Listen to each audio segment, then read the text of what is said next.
नमस्कार दोस्तों, crime stories channel पर आपका स्वागत है। दोस्तों, आज की जो ये क्राइम की घटना है वो है बिजनौर उत्तर प्रदेश से।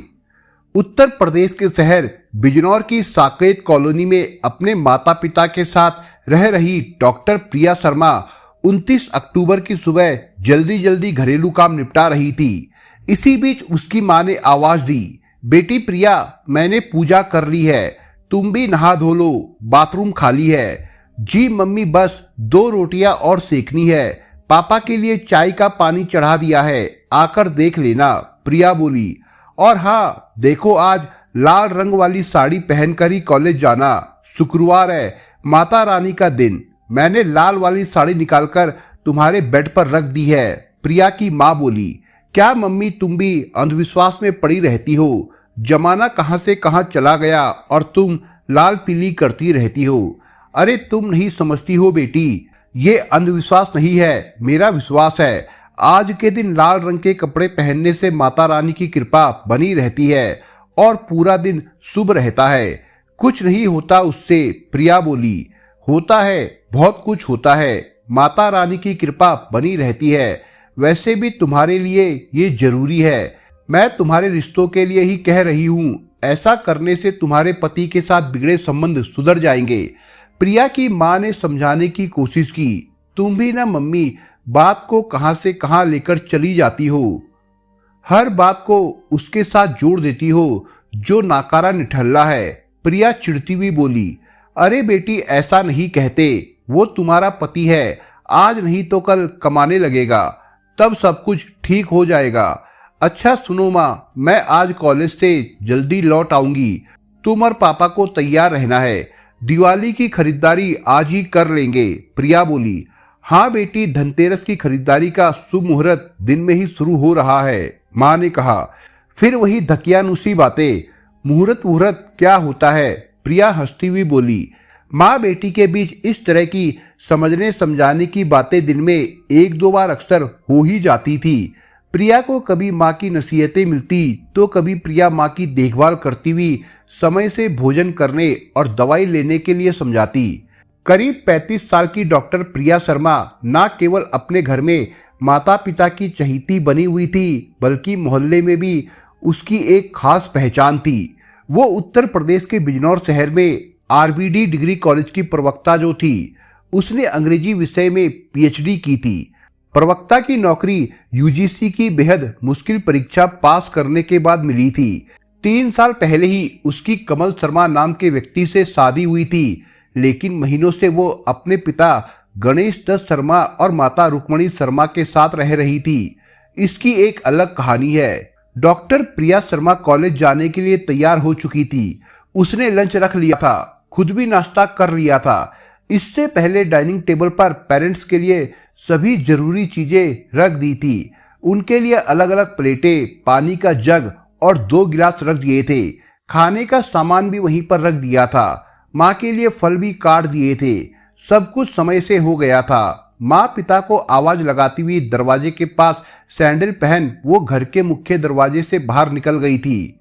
कुछ समय के लिए घर में एकदम सन्नाटा हो गया था। प्रिया के पिता अपने कमरे से बाहर निकले थे। वो मुख्य गेट बंद करने के लिए अभी 4 कदम ही चले थे कि धाए धाए की आवाज सुनकर चौंक पड़े। अरे ये तो गोली चलने की आवाज है। आवाज काफी तेज थी, ऐसा लग रहा था मानो पास में ही किसी ने गोली चलाई हो। अभी वो कुछ सोच पाते कि इतने में 2 आवाजें एक साथ सुनाई पड़ी। एक आवाज ने कहा, क्या हुआ बाहर? उनकी पत्नी रुक्मणी की थी और दूसरी आवाज प्रिया की। इसी के साथ किसी के गिरने की धमकी आवाज आई। गणेश दत्त शर्मा भागे भागे दरवाजे के पास पहुंचे। सामने का दृश्य देखकर वो सन्न रह गए। बेटी प्रिया दरवाजे के एक ओर बन रहे मकान की तरफ औंधे मुंह बेजान गिरी हुई थी। उसका बैग, मोबाइल फोन और लंच बॉक्स का दूसरा थैला वहीं गिरा पड़ा था। उन्होंने तुरंत उसे चेहरे की ओर सीधा किया। उन्होंने देखा उसके शरीर से खून तेजी से निकल रहा था। किसी ने उसे ही गोली मारी थी। तब तक उसकी मां रुक्मणी भी वहां आ चुकी थी। वो प्रिया को खून से लथपथ देखते ही दहाड़ मारकर रोने लगी। तभी थोड़ी दूर पर बाइक पर सवार 2 लोग तेजी से भागते दिखे। गोली की आवाज सुनकर आसपास के घरों से कई लोग बाहर निकल आए थे। देखते ही देखते पूरे मोहल्ले में कोहराम मच गया। प्रिया के बूढ़े माता पिता के घर मातम पसर गया। आज सुबह ही दोनों ने धनतेरस और आने वाली दिवाली की तैयारियों के बारे में बात की थी। रुक्मणी ने उसे कॉलेज से जल्द लौट आने को कहा था। शर्मा परिवार का दुर्भाग्य देखिए कि बूढ़े माँ बाप के घर से धनतेरस के दिन ही घर की लक्ष्मी चली गई। हालांकि इस लक्ष्मी को उन्होंने 3 साल पहले ही अपने घर से डोली में बिठाकर विदा किया था, लेकिन अब उसे 4 कंधों पर अर्थी में विदा करने की असहनीय पीड़ा का माहौल बन गया था। सुबह सुबह अफरा तफरी के बने इस माहौल में पड़ोसियों की जुटी भीड़ में से किसी ने पुलिस को सूचना दे दी, तो किसी ने घायल प्रिया को तुरंत अस्पताल ले जाने के लिए एम्बुलेंस बुलवा ली। तब तक इतना स्पष्ट हो चुका था कि प्रिया को किसी ने काफी नजदीक से गोली मारी है। पास में बन रहे मकान की छत से 2 मजदूरों ने बाइक सवार हमलावरों को भागते हुए भी देखा था। उन्हीं मजदूरों के मुताबिक प्रिया को गोली मारने वाले बाइक पर फर्राटा भरते तेजी से भाग निकले थे। कुछ मिनटों में ही घटनास्थल पर बिजनौर थाने की पुलिस टीम पहुंच गई थी। उस समय स्थानीय अस्पताल से एक एम्बुलेंस भी आ चुकी थी। उसके साथ आए डॉक्टर ने प्राथमिक जांच में प्रिया को मृत घोषित कर दिया था। फिर भी वे खाना पूर्ति और दस्तावेजी कार्रवाई के लिए प्रिया के शव को अस्पताल ले जाने की तैयारी करने लगे थे। इसी क्रम में पुलिस हत्याकांड की शिनाख्त में जुट गई थी। पुलिस हत्यारे तक पहुंचने का सुराग तलाशने लगी थी। जांच अधिकारी ने इधर उधर नजरें दौड़ाई। आसपास लगे आधा दर्जन से अधिक सीसीटीवी कैमरों पर उनकी निगाह गई। वे सीधे बिजनौर पुलिस मुख्यालय के कंट्रोल रूम से जुड़े हुए थे। थाना प्रभारी ने तुरंत उन कैमरों की फुटेज इकट्ठा करवाने के निर्देश साथ में मौजूदा पुलिस कर्मियों को दिए। घटना स्थल पर ही 2 मोबाइल फोन मिल गए, जिनमें से एक तो प्रिया का था, जबकि दूसरा किसी और का। पुलिस ने मृतका प्रिया के पिता गणेश दत्त शर्मा और मां रुक्मणी शर्मा से पूछताछ की। उन्होंने उस रोज की घटना से कुछ समय पहले की ही बातें बताई। उनकी उस समय की स्थिति को देखकर पुलिस ने विशेष पूछताछ करना सही नहीं समझा। फिर भी बातों बातों में इतना पता चल गया कि उन्होंने एक दिन पहले ही प्रिया के पति कमल शर्मा और ससुराल वालों के खिलाफ दहेज उत्पीड़न और घरेलू हिंसा की शिकायत दर्ज करवाई थी। डॉक्टर प्रिया शर्मा हत्याकांड बिजनौर शहर वासियों के बीच चर्चा का विषय बन गया। लोगों ने असुरक्षित माहौल के लिए सीधे सीधे पुलिस की नाकामी पर सवाल उठाए। लोगों की प्रतिक्रियाओं से बिजनौर पुलिस पर हत्यारों को पकड़ने का भारी दबाव बन गया था। त्योहार के समय शहर में ऐसी सनसनीखेज वारदात से जनता में भय के साथ साथ नाराजगी भी थी। लोगों ने पुलिस प्रशासन द्वारा शहर भर में लगाए गए सीसीटीवी कैमरों की खस्ता हाली पर भी सवाल उठाए, कारण उनमें 90% कैमरे काम ही नहीं करते थे। ऐसी ही स्थिति उस कॉलोनी के सभी 11 कैमरों की भी थी। नतीजतन प्रिया हत्याकांड के घटनास्थल से वारदात के समय का एक भी दृश्य कैमरे में रिकॉर्ड नहीं हो पाया था। साथ ही पूछताछ के दौरान कोई चश्मदीद गवाह नहीं मिला था। अब पुलिस को हत्यारे तक पहुंचने का एक सुराग घटनास्थल से मिला मोबाइल फोन ही था।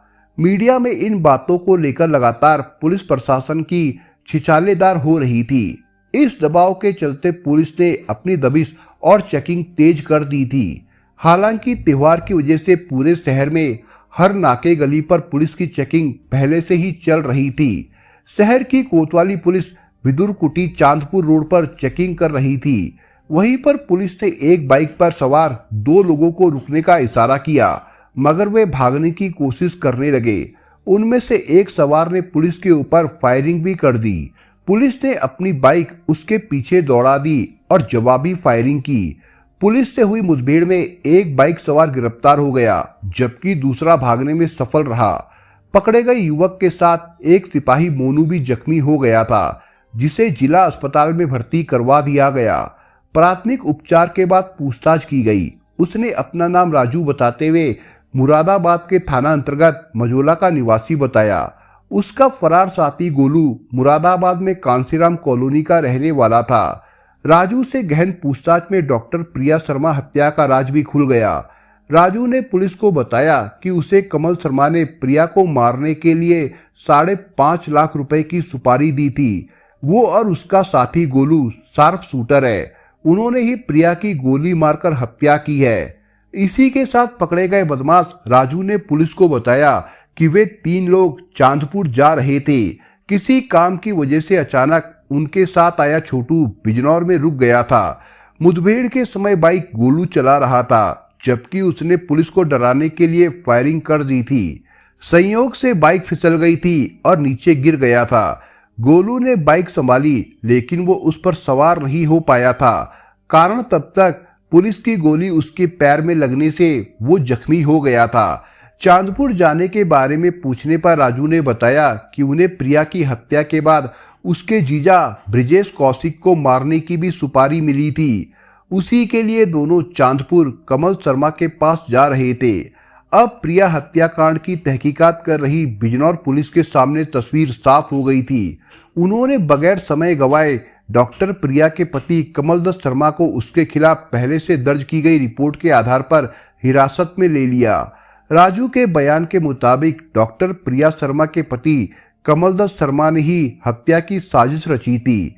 कमल शर्मा से पूछताछ करने के पहले पुलिस ने प्रिया के पिता और मां से उनकी शादी और आपसी संबंधों के बारे में जानकारी हासिल कर ली। जब उनसे पूछा गया कि उन्होंने किस वजह से कमल शर्मा, उसकी मां और बहन के खिलाफ एफआईआर दर्ज करवाई थी, तब वे बिफर गए। वे नाराजगी दिखाते हुए कमल शर्मा और उसके परिवार को कोसने लगे। उन्होंने कहा कि 3 साल पहले कमल शर्मा के घरवालों ने झूठ बोलकर प्रिया से शादी करवाई थी। प्रिया ने उन्हीं दिनों प्रोफेसर की नौकरी ज्वाइन की थी। वे उसकी कमल से शादी करवाने के लिए लट्टू हो गए थे। प्रिया की शादी की उम्र निकल रही थी। इस वजह से उन पर प्रियंका की जल्द शादी करने का मानसिक दबाव बना हुआ था। इसका असर ये हुआ कि उन लोगों ने शादी में बिचौलिए बने कमल के मामा और मामी की गलत जानकारी पर विशेष ध्यान नहीं दिया। मामा मामी ने कमल की खूब तारीफ करते हुए बताया था कि कमल एक बड़ी मल्टीनेशनल कंपनी में मैनेजर है। उसके पिता प्रिया के परिवार वाले उनकी बातों में आ गए थे। शर्मा दंपति ने कमाऊ बेटी होने के बावजूद अच्छा खासा दहेज भी दिया और प्रिया की कमल के साथ बड़े ही धूमधाम से शादी की। शादी के बाद जब प्रिया को पता चला कि उसका पति निठल्ला है, तब उसने ऐसा महसूस किया मानो उसके पैरों तले जमीन खिसक गई हो। उसके माता पिता मायूस हो गए, लेकिन वे अब पछताने के अलावा कुछ कर भी नहीं सकते थे। सच तो ये था कि कमल ने प्रिया से शादी उसकी सैलरी और दहेज के लालच में की थी। उसे प्रिया से कोई लगाव नहीं था। प्रिया को इस शादी से बहुत बड़ा झटका लगा था।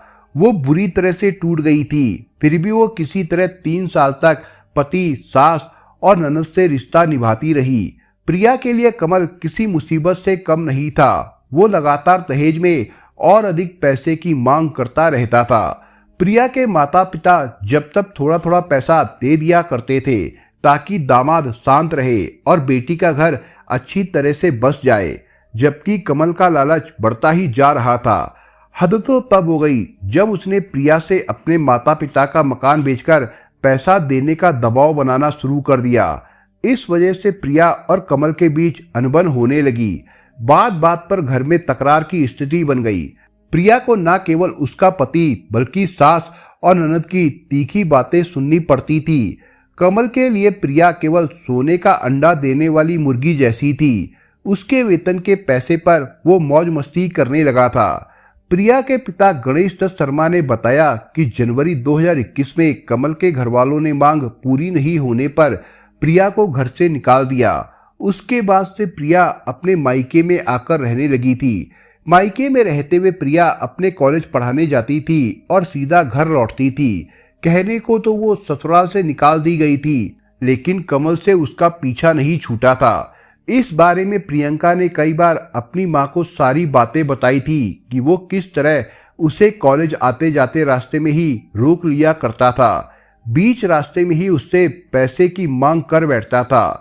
1-2 बार तो उसने तू तड़ाक की बातें कर दी थी और हाथापाई तक करने लगा था। प्रिया ने बताया था कि वो काफी सहमी सी रहने लगी थी। जब कभी वो कमल को दूर से आता देखती तो वो अपना रास्ता बदल लिया करती थी। उसे हमेशा डर सताता रहता था कि पता नहीं कब कमल कोई खतरनाक कदम उठा ले। घटना से 3-4 महीने पहले से कमल के तेवर और भी खतरनाक हो गए थे। इसे लेकर उन्होंने पुलिस में शिकायत भी की थी, मगर पुलिस से उन्हें कोई सहायता नहीं मिली। उनकी शिकायत पर कोई ध्यान नहीं दिया गया। गणेश दत्त ने बताया कि प्रिया ने कमल के साथ रहते हुए अपना घर संभालने और अपनी शादी को बचाने की हर संभव कोशिश की थी। उन्होंने 3 सालों के दरमियान किसी तरह 15 लाख रुपए का इंतजाम करके कमल को दे भी दिए थे। यही नहीं, प्रिया अपनी पूरी तनख्वाह पति के खाते में ट्रांसफर कर देती थी, फिर भी उसका उत्पीड़न कम नहीं हुआ था। उसकी सास और ननद इस उत्पीड़न में बराबर से शामिल रहती थी। आखिर एक दिन लड़ाई झगड़े के बाद कमल ने जब उसको घर से बाहर धकेल दिया, तब वो अपने बूढ़े माता पिता के पास चली आई थी। प्रिया के मायके रहने पर भी कमल उसे चैन से रहने नहीं देता था। उसने सभी रिश्तेदारों और दोस्तों में गलत बात फैला दी थी कि प्रिया का किसी और से चक्कर चल रहा है, इसलिए वो उसे छोड़कर अपने मायके में रह रही है। उसके रवैये से नाराज प्रिया कुछ महीने पहले से वेतन उसे नहीं भेज रही थी, इसलिए वो चाहता था कि प्रिया वापस लौट आए ताकि वो उस पर वेतन के पैसे के लिए दबाव बना सके। लेकिन प्रिया अब उस नरक में लौटने को तैयार नहीं थी। कमल ने पुलिस पूछताछ में बताया कि इसी बात से नाराज होकर उसने हत्या की साजिश रच डाली थी। साजिश के अनुसार उसने 5.5 लाख रुपए में प्रिया की सुपारी दे डाली। इसके लिए विक्रांत नाम के व्यक्ति से संपर्क किया गया था। उसने एक अन्य व्यक्ति अंकुर उर्फ छोटू के माध्यम से शार्प शूटर राजू, कपिल और गोलू से संपर्क किया और कुछ पैसे एडवांस देकर प्रिया को खत्म करने के लिए कहा। कमल ने घटना के करीब 1.5 महीना पहले छोटू को साथ ले जाकर प्रिया की पहचान करवा दी थी। फिर उसके घर और उन तमाम रास्तों की पहचान करा दी जिससे होकर वो अक्सर आती जाती थी। कमल की मां और बहन ने भी शूटरों को साथ ले जाकर प्रिया के घर और आसपास के इलाकों की पहचान करवा दी थी। उन्होंने प्रिया को दूर से दिखा दिया था। उसके बाद तीनों शूटरों ने कई बार खुद प्रिया के कॉलेज से आने जाने और घर के आसपास शॉपिंग वगैरह जाने के समय का आकलन किया था। कमल ने बताया कि उसको मारने के लिए वो मुरादाबाद से करीब 6 बार बिजनौर आए, मगर हर बार प्रिया रास्ता बदलकर बचती रही। मगर 29 अक्टूबर 2021 के दिन दोनों शूटरों को 7वीं बार मौका मिल गया और उन्होंने प्रिया पर गोलियां बरसाकर उसे मौत की नींद सुला दिया था। कमल ने इसी के साथ एक और खुलासा किया कि वो प्रिया की हत्या से पहले चांदपुर निवासी उसके जीजा ब्रिजेश कौशिक की भी हत्या करवाना चाहता था, क्योंकि उसे शक था कि प्रिया के प्रेम संबंध उसके जीजा से है। उन्होंने ही कमल और उसके पूरे परिवार और मामा मामी समेत 8 लोगों के खिलाफ दहेज प्रताड़ना का मुकदमा लिखवाने में गणेश दत्त शर्मा की सहायता की थी।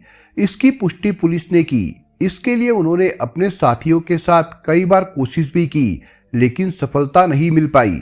अंततः उसने प्लान बदल दिया था और पहले प्रिया को ठिकाने लगा दिया।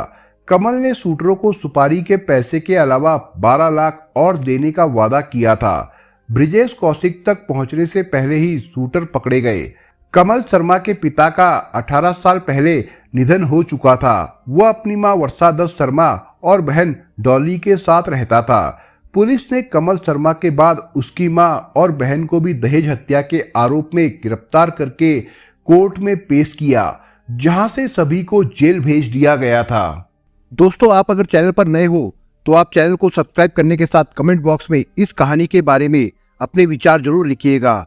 मिलता हूं एक नई कहानी के साथ, तब तक के लिए अपना ख्याल रखिएगा। धन्यवाद।